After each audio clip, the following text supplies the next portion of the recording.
बिरनी ने ऐसा डंक लगाया, पूरा चेहरा का नक्शा ही बदलवाया, आईने ने भी देखकर कहा आज तो ब्यूटी फिल्टर भी काम ना आया। So hi everyone, welcome back to our beautiful channel bright वाला। My name is Prince Kumar और आज के इस वीडियो में हम लोग जानने वाले हैं बिरनी के डंक से क्या चेहरा क्यों सूज जाता है। ठीक है, बिरनी जब डंक मारती है तो चेहरा क्यों सूज जाता है, या फिर हाथ पैर कहीं पे भी काटती है तो वो वाला जो जगह होता है ना जहां पे काटा हुआ होता है वो सूज जाता है। तो कैसे सूजता है उसी चीज को आज हम लोग जल्दी जल्दी में जानने वाले हैं। तो सबसे पहले जूम कर देता हूं ताकि आई होप आपको सारी चीजें अच्छे से विजिबल हो। ठीक है, चलिए अब जानते हैं ऐसा क्यों होता है। डंक और जहर का प्रवेश। जब बिरनी डंक मारती है तो उसका जहर को बोला जाता है इंग्लिश में वेनम, त्वचा में प्रवेश करती है। मतलब जहर जो होता है बिरनी का वो हमारी स्किन में प्रवेश करती है। यह जहर शरीर के लिए हानिकारक माना जाता है और प्रतिरक्षा प्रणाली, जिसको इंग्लिश में इम्यून सिस्टम भी बोला जाता है, इम्यून सिस्टम को सतर्क करता है। ठीक है, जैसे ही बिरनी डंक मारती है ये स्किन में जाता है इसका जहर। ठीक है, और ये इम्यून सिस्टम को क्या करता है, एक्टिवेट कर देता है। ठीक है, मैं पहले ही बता देना चाहता हूं बिरनी का जो जहर होता है ना ये कोई एसिड नहीं होता है, कोई बेस नहीं होता है, ये पॉइजन होता है। ठीक है, एसिड बेस कुछ नहीं होता है। क्लियर है। अब हम लोग आगे की ओर बढ़ते हैं। मस्ट सेल सक्रिय और हिस्टामिन रिलीज। जैसे ही डंक मारता है तो उसका डंक हमारे त्वचा में जाता है। उसके बाद क्या होता है, इम्यून सिस्टम एक्टिवेट होते हैं तो मस्ट सेल क्या होते हैं, सक्रिय हो जाते हैं। इम्यून सिस्टम के सेल ही है मस्ट सेल, क्या है, एक प्रकार के इम्यून सेल ही है। ठीक है, और ये क्या होते हैं, एक्टिवेट हो जाते हैं। ये जो सेल्स होते हैं ना ये पाए जाते हैं हमारे स्किन पे पाए जाते हैं। ठीक है, और हिस्टामिन रिलीज करते हैं। अब देखिए ये मस्ट सेल तो आपको समझ में आ गया। हिस्टामिन क्या हुआ, हिस्टामिन एक ऐसा केमिकल मैसेंजर है जो कि क्या करता है, ये संदेश वाहक है। ठीक है, ये आसपास के ऑर्गन्स को, आसपास के सेल्स को क्या करता है, संदेश भेजता है कि यहाँ पे गड़बड़ हुई है, यहाँ पे क्या चाहिए, यहाँ पे इस जगह को ठीक करना है, इसीलिए जल्दी जल्दी प्लाज्मा फ्लूइड सब चीज भेजो। ठीक है, मतलब हिस्टामिन क्या है, संदेश वाहक है। ये आसपास के सेल्स को, आसपास के कोशिकाओं को ये इन्फॉर्म करता है कि यहाँ पे चोट लगी है। ठीक है, तो मस्ट सेल सक्रिय हो जाते हैं जो कि हमारे स्किन में पाए जाते हैं। उसके बाद ये हिस्टामिन रिलीज करते हैं, जहर को पहचानते ही मस्ट सेल सक्रिय हो जाते हैं। मस्ट सेल के अंदर मौजूद ग्रेनुअल्स फूटते हैं और हिस्टामिन नामक रसायन बाहर निकलता है। हिस्टामिन सूजन की प्रक्रिया शुरू करता है, इन्फ्लेमेशन को सूजन बोलते हैं और हिस्टामिन की वजह से ही सूजन का प्रक्रिया शुरू होती है। ठीक है, अब आगे जानते हैं हिस्टामिन के बारे में, हिस्टामिन से क्या क्या होता है।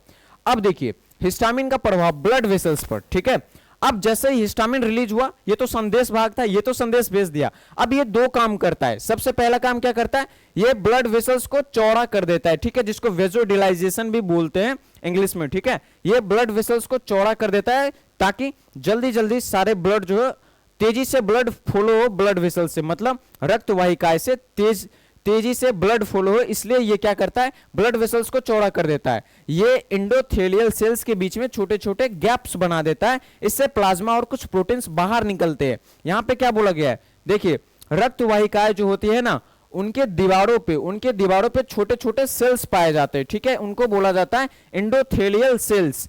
अब ये हिस्टामिन के वजह से एंडोथेलियल सेल्स के बीच में गैप बन जाते हैं। तो ब्लड में एक पार्ट होता है, प्लाज्मा ब्लड का ही पार्ट होता है। ठीक है, ये एक लिक्विड मटेरियल है, तरल पदार्थ है। अब ये तरल पदार्थ क्या होते हैं, इस एंडोथेलियल सेल्स के गैप से क्या होते हैं, निकलते हैं। ठीक है, और उसके बाद मैंने आपको बताया था ब्लड वेसल्स चौड़ी हो जाती है। अब जितनी चौड़ी ब्लड वेसल्स होगी उतने ज्यादा क्या होंगे, रक्त प्रवाह बढ़ेंगे और उससे क्या होंगे, सेल्स के बीच में जो गैप बने हैं ना उससे ज्यादा प्लाज्मा बाहर आएंगे और कुछ प्रोटीन्स भी बाहर आते हैं। ये चीजें आपको समझ में आ गई है। अब देखिए, अब हम लोग आगे समझते हैं, प्लाज्मा और प्रोटीन्स का बाहर निकलना, उससे क्या होता है, सूजन होता है, जिसे सूजन को एडिमा भी बोलते हैं इस प्रोसेस को। यहां पे देखो गैप्स के माध्यम से प्लाज्मा और कुछ प्रोटीन टिश्यू के बीच इंटरस्टेटिकल स्पेस में निकल जाते हैं। यह फ्लूइड वहां जमा होने लगता है जिससे सूजन, जिसे एडिमा बोलते हैं, यह होने लगता है। कहने का मतलब है जिस पार्ट में काटा है ना, ठीक है, एक बात जान लो, हर एक सेल्स के बीच में गैप होता है जिसको इंट्रासेलुलर स्पेस बोला जाता है। अब ये जो प्लाज्मा जो है, ये तरल पदार्थ जो है, ये प्लाज्मा क्या करते हैं, निकलते हैं और टिश्यू में जाते हैं। मतलब सेल्स के जितने भी गैप है ना उस गैप को भर देते हैं वहां के पार्ट को, जिस वजह से वहां का जो पार्ट होता है ना वो सूजने लगता है, जिसको एडिमा बोलते हैं। इसी कारण डंक वाली जगह फूल जाती है और लाल और दर्दनाक हो जाती है। तो क्यों होती है वो चीजें मैं आपको अच्छे तरीके से समझा दिया। ये जो रेड रेड आप ये जो आप येलो वाला देख रहे हो ये बिरनी काटा है, उसका डंक का प्रभाव है, ठीक है। और यहाँ से प्लाज्मा निकल रहे हैं, ठीक है। यहाँ तक आई होप सारी चीजें क्लियर हो गई होगी। अब देखिए डब्ल्यूबीसी की प्रतिक्रिया। अब देखिए प्लाज्मा जो है वो गैप सेल्स के गैप में से निकल गया, ठीक है। अब ब्लड में डब्ल्यूबीसी भी पाया जाता है। डब्ल्यूबीसी क्या करता है, बॉडी को फाइटिंग कैपेसिटी प्रोवाइड करता है बैक्टीरिया या फिर किसी भी वायरस से लड़ने के लिए, ठीक है। अब देखिए सबसे पहले जैसे ही ब्लड वेसल्स चौड़ा हुआ तो सबसे पहले कौन सा पार्ट निकला, सबसे पहले प्लाज्मा निकला, क्योंकि वो लिक्विड था। अब उसके कुछ देर बाद डब्ल्यूबीसी भी निकलते हैं उसी सेल्स एंडोथेलियल सेल्स के गैप में से। कैसे, कुछ देर बाद white blood cells blood vessel से बाहर निकलती है। यह प्रक्रिया जो है डायपेडेसिस कहलाती है इंग्लिश में, ठीक है। डब्ल्यूबीसी जहर और क्षतिग्रस्त कोशिकाओं को खत्म करती है।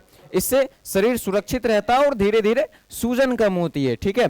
अब वो जो सूजन होती है ना, ये शरीर क्या करता है, खुद से प्रतिक्रिया देता है। क्यों देता है ये खुद से प्रतिक्रिया, ये सूजन जो है हेल्प करता है उस जहर को कम करने में, उस जहर को मारने में, ठीक है। जैसा आपको भी अच्छे तरीके से समझ में आ गया ऐसा क्यों होता है, ठीक है। अब आगे जानते हैं। डब्ल्यूबीसी यहाँ पे बाहर निकलती हुई दिखाई दे रही है, यहाँ से डब्ल्यूबीसी बाहर निकलती हुई दिख रही है वेनम और क्षतिग्रस्त सेल को नष्ट करते हुए। यहाँ पे ये जो पीले पीले देख रहे हैं ये सारे क्या है, ये सारे जहर हैं और ये क्या कर रहे हैं, डब्ल्यूबीसी इस जहर को खत्म कर रहा है, ठीक है। ये चीजें आपको क्रिस्टल क्लियर हो गई है। अब यहाँ पे देखिए शरीर इन्फ्लेमेशन यहाँ पे बोला गया, यह सूजन इन्फ्लेमेशन जिसको इंग्लिश में बोला जाता है सूजन को, शरीर की एक प्राकृतिक सुरक्षा प्रक्रिया है जो हमें हानिकारक तत्वों से बचाती है और घाव को ठीक करने में मदद करती है। मतलब सूजन किस लिए होता है, सूजन हमारा शरीर जो है उस जहर को खत्म करने के लिए वहां पे सूजन बनता है। क्यों बनता है सूजन, ये सारी चीजें अब आपको समझ में आ गई। अब देखिए अब मैं आपको बताता हूं इससे कैसे बचाव करनी चाहिए, क्योंकि ये भी आपको अच्छी तरीके से पता होनी चाहिए।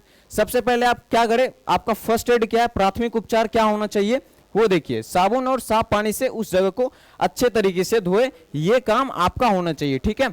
आखिर ऐसा क्यों करना चाहिए, ऐसा करने के पीछे रीजन क्या है, देखो त्वचा पर मौजूद गंदगी, धूल और बैक्टीरिया हट जाते हैं, संक्रमण मतलब इन्फेक्शन का खतरा कम हो जाता है और वेनम का थोड़ा बहुत हिस्सा जो कि सरफेस पे होगा, आपके स्किन के सरफेस पे होगा, वो अच्छे तरीके से धुल जाता है, ठीक है। लेकिन जो वेनम अंदर चला गया उसे साबुन से नहीं निकाल सकते, जो बाहर है जहर उसको तो आसानी से धुला जा सकता है, ठीक है। तो पहला तरीका ये होता है। अब देखिए दूसरा तरीका क्या होता है, दूसरा है कि ठंडी पट्टी या फिर बर्फ रखे, बर्फ को सीधे त्वचा पर ना रखे, कपड़े में लपेट करके क्या करें आप बर्फ रखे।